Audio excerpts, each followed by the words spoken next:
Hi to all, welcome back to my channel soldier wife Vanu. నీకు గౌరవం లభించడం లేదని చింతించకు. గౌరవం అనేది ఎదుటివారి మనసులో ఉంటే ఒక మంచి భావన. దాన్ని ఎలా పొందాలో నీ ప్రవర్తన పైన ఆధారపడి ఉంటుంది. నిజాయితీగా బ్రతికే బ్రతుకులో ఉన్న తృప్తి మరెక్కడా ఉండదు.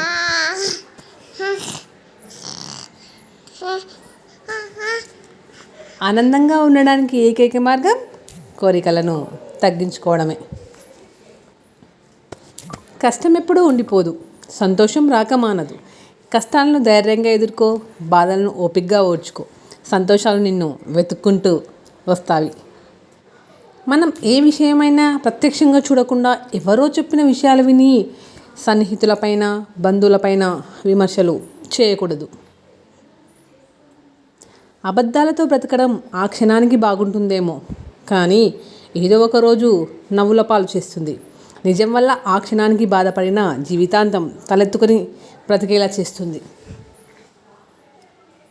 ఒకరికి అన్యాయం చేసి బ్రతికే బ్రతుకులు ఇప్పుడు సుఖంగా సంతోషంగా ఉండవచ్చు, కానీ కాలం ఎప్పుడు ఒకేలా ఉండదు.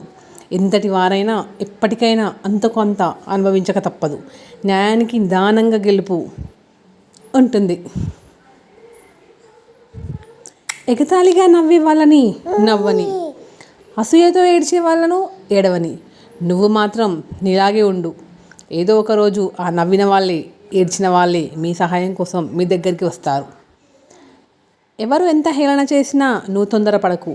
హేళన చేసిన వారితోనే సలం కొట్టించే సత్తా ఒక కాలానికి ఉంది.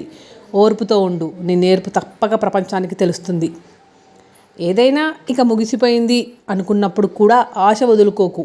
ఎందుకంటే ఆ భగవంతుడు చివరి నిమిషంలో కూడా అద్భుతాలను సృష్టిస్తాడు. ఇతరులను అనుసరిస్తూ బ్రతికే బదులు అపరిపూర్ణంగా అయినా నీ జీవితాన్ని నువ్వు కొనసాగించడం ఉత్తమం. జీవితంలో ఏది ఎప్పుడు రావాలో అప్పుడే వస్తుంది. ఏది ఎంతకాలం నీతో ఉండాలో అంతవరకే నీతో ఉంటుంది. ఏది ఎప్పుడు వదిలిపోవాలో అప్పుడే పోతుంది. ఇందులో దేన్ని నువ్వు ఆపలేవు. నీ చేతిలో ఉన్నది ఒకటే, ఉన్నంతవరకు నీతో ఉన్న వాటి విలువ తెలుసుకొని జీవించడమే. Thanks for watching. Please like, share, subscribe my channel.